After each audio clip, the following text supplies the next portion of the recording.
I'm Megan. And I'm Tiffany, and we're the Moms of Tampa. We are a biomom and stepmom co-parenting duo. We quit our jobs full-time and decided to do content creating and social media, sharing our friendship as well as exploring the Tampa Bay area with the family. We became best friends over 4 or 5 years ago through healthy co-parenting and combining our two divorced families into one. And now we show people how to be healthy in a healthy co-parenting relationship on social media and our daily lives as a big blended family of 6.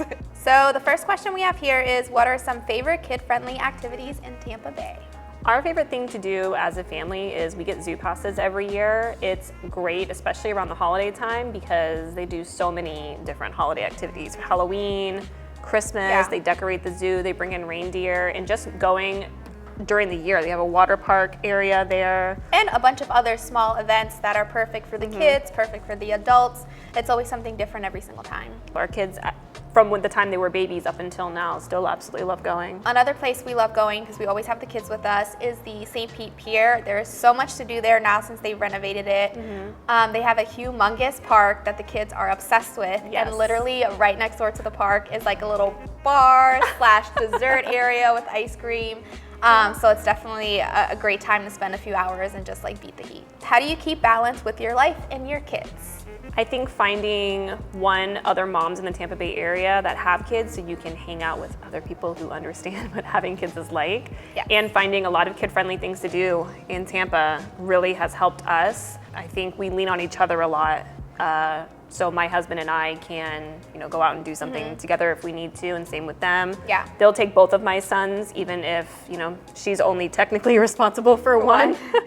But the son that I have with my husband now, she takes them all the time. Balancing with each other, kind of taking turns with the kids, as well as balancing our life and having the kids involved in most of our day-to-day activities, so we don't ever have to figure out how we need to do something. Most of the time we incorporate everything to be kid-friendly. What is something you consider a must-do for families visiting Tampa Bay? Tampa Bay has so many great places to eat, first of all. But as a family, places like Armature Works or Midtown or Sportman Wharf, they're like giant not cafeterias, it's like cafe style. It is literally a must to go. I'm shocked when we tell people like you should go to Armature Works and they've never been before. You have to at least try all of those 3 places at least once. It's like a giant food hall with all this amazing food. So many food options, so many drink options, desserts, all in one spot, kid friendly, so Tons much of to area do. for the kids Open to run spaces, around. Yes. Pet friendly. It's a must. We spend countless of hours at Armature Works and we never get tired of it.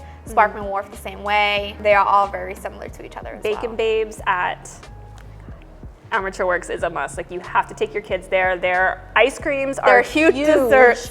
Their cookies are amazing. Midtown is really cute too. We just went to Midtown for the first time. Last week actually. We went to Shake Shack and that place was awesome. What is your favorite way to spend the day as an entire family? We do a lot, and especially lately, a lot of kayaking. Tampa and Florida in general has amazing springs and beaches and little islands you can literally take a kayak and go off to. There's an island right outside of where I live, and we just all hoist up together, me, Tiffany, and Bryce in one giant canoe, my husband in one, her husband in the other, and then we have Michael tailing along in the back. And the best part is that all of us have a buddy. So we're all in a buddy system. So it's Megan and I, the husbands together, and then the boys have each other.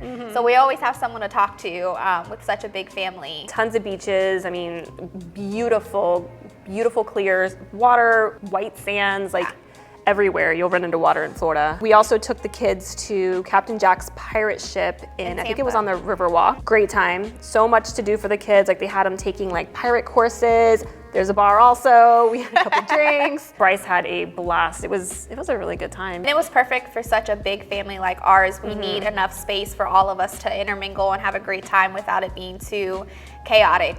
So that was one of the good times that we had. And it was just good for the kids to be able to interact with a bunch of other kids in a fun situation. What advice would you give to people who have kids who also want to become social influencers? If you want to become an influencer, I would suggest finding a niche. That really helped us, our co-parenting niche. Yes, finding a specific niche so you can create content. Time management is a very important one, especially when you are a mom and have a family to take care of, trying to figure out the time management. You definitely have to treat it like an actual job. Like we have business hours, we have select days we work every week, Monday, Wednesday, Friday. Yes. And doing as much stuff as you can bring your kids with. Having a buddy definitely helps, but I understand not everyone can do that. Yes, kid-friendly events we attend a lot as influencers, as well as making sure we put the kids' school schedule part of our schedule, just as if, like she said, was a regular 9-to-5 job. And then also ending the day like you end the job and just kind of cutting out the influencer life and spending time with your family so you still feel connected. What do you personally like to do the most in Tampa Bay?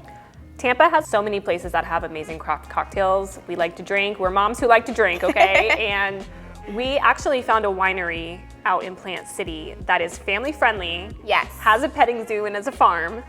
And has literally a playground. It's just so much to offer. It is just such an amazing place to spend hours in. 9 out of 10 times you can probably find us over there at Keel and Curly. Yeah, amazing wine, beers for her husband, great food. They have trivia nights. We love Wendy over there. She's fantastic. Their whole staff is amazing. And it's just so unique and nice to finally find a place that's kid-friendly, because we typically are always nervous to go to a winery or a brewery with the kids. No one wants to be enjoying themselves, taste testing a wine flight and have children running around. I feel like you get judged too. Like Keel and Curly, they will not judge you. They encourage you. Like bring your kids, let's have a good time. And they're just so sweet over there. And the wine is really amazing. Yes. Do you like coming to St. Pete? If so, where? St. Pete is absolutely amazing. We find restaurants to go over there all the time. What was that coffee place we went to that we had the coffee plates? Look it up. The Blend. Yes. It was the Blend. The Blend is amazing. Their coffee, it was amazing. There's have to go. So many unique places. I mean, we have been in Florida, in Tampa Bay area specifically, for over 10 years, and we're still finding new restaurants and spots in St. Pete. It's just like never ending. There is so much to do over there, whether you have the kids, whether you don't have the kids.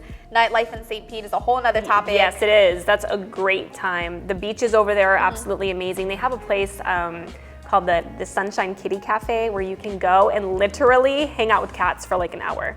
They'll give you a snack and stuff before you go in, and you just go and you pay for an hour. And the cats are adoptable, so if you fall in love with one, you can end up adopting one. It's absolutely me and my older son's favorite place to go. She's allergic to cats, but St. Pete's just amazing. We went to Faux Cheesy over there for the first time. It's literally like it's like an old school 90s hip hop style restaurant that has amazing cheese, grilled cheeses, and it's just a good time. And the last question is, what are some hidden gems in Tampa Bay or Florida you love the most? We just recently went to Silver Springs in Ocala. It's a 4.5-mile kayak. We saw monkeys, otters, manatees, birds, so many turtles, alligators. It was a fantastic time. There's also a breakfast spot in Tampa, right in the heart of South Tampa, called Goody Goody. I believe it's like one of Tampa's oldest restaurants. They have huge pancakes for kids. It's a very like 50s vintage style place. Very kid friendly, amazing pies, so good. It's like an original recipe from like the 40s or 50s, I think. Another great hidden gem is right above Armature Works, there's a bar called Embered.